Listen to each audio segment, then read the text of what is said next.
طلوع اسلام۔ اللہ زینہ ایسا ہے جیسے کہ یہ لوگ جو یہ کرتے ہیں یہ ٹھیک ہے، اگر سابقہ سورت کی آخری آیت کے ساتھ اسے ملایا جائے تو اس سے بھی یہ ہوتا ہے کہ وہ لوگ جو یہ کرتے تھے فَهَلْ يُهْلَكُ إِلَّا الْقَوْمُ الْفَاسِقُونَ الَّذِينَ، ایسے بھی پڑھا جا سکتا ہے۔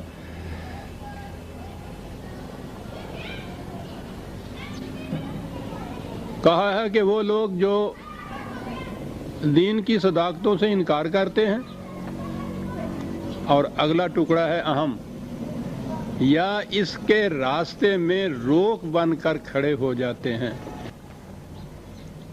یہ دین، یہ نظام قائم ہوگا تو ان کی تمام کارستانیاں ناکارہ ہو کر رہ جائیں گی، وہ کامیاب نہیں ہو سکتی۔ یہ کفرو والی بات تو صاف ہے کہ جو اسے تسلیم ہی نہیں کرتے، انکار کرتے ہیں۔ صدوا عن سبیل اللہ، خدا کی طرف لے جانے والے راستے میں روک بن کر کھڑے ہو جاتے ہیں۔ یہ کون لوگ ہیں؟ ٹھیک ہے، اس زمانے میں تو کم ہوتا ہے، پہلے زمانے میں یہ تھا کہ قوت کے زور پر بھی مذہب کے خلاف بہت سے ایسے لوگ آتے تھے کہ جو اپنے مذہب کے خلاف دوسرے اہل مذاہب پہ قوت کے زور پر، شدت کے زور پر، تشدد کے زور پر بھی روکتے تھے۔ یہ کم کیفیتیں ہوتی تھی، تاریخ میں ہم دیکھتے ہیں۔ یہ جو لوگ خدا کی راہ میں رکاوٹ بن کر کھڑے ہوتے ہیں، قرآن نے خود بتایا ہے کہ یہ کون لوگ ہیں۔ انبیاء کرام علیہ السلام دین لاتے تھے خدا کی طرف سے، اسی دین کو دے کر وہ چلے جاتے تھے۔ یہ دین خدا کی کتاب کے اندر مندرج ہوتا تھا۔ ان کے چلے جانے کے بعد مذہبی پیشوائیت وجود میں آتی تھی، ساختہ مذہب رائج کرتے تھے اور دین کو پیشہ بنا لیتے تھے۔ اب یہ دین نہیں رہتا تھا، یہ مذہب بن جاتا تھا۔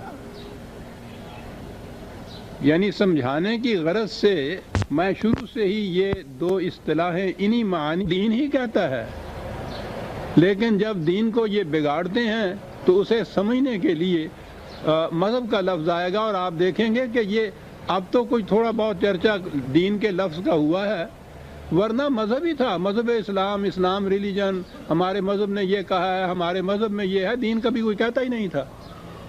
تو مذہب ہوتا ہے مذہبی پیشوائیت کا وضع کردہ طریق، جسے وہ خدا کی شریعت کہہ کر دنیا میں منواتے ہیں، اور یہ ان کا پیشہ ہو جاتا ہے۔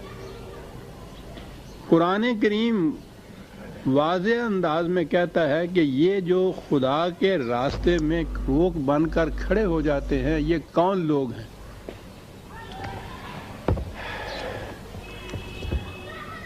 9/34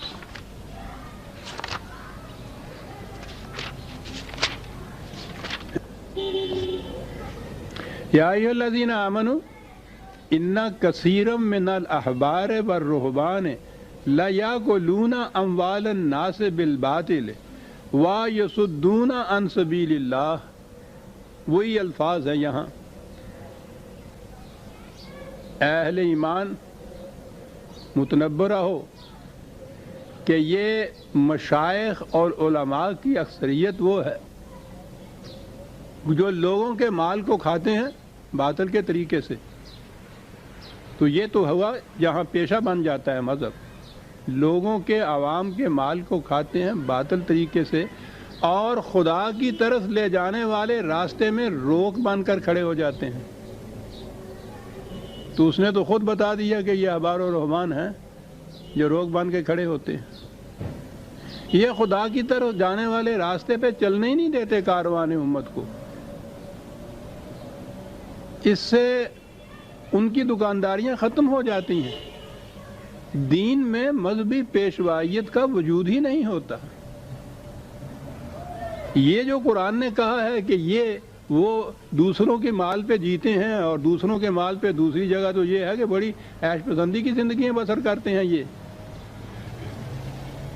یہ خاص طور پہ قرآن نے کہا ہے، اور اسی لیے وہ خدا کی طرف جانے والے راستے میں روک بن کے کھڑے ہو جاتے ہیں کہ خدا کی طرف جانے والے راستے میں تو ان کا پھر وجود ہی نہیں رہتا۔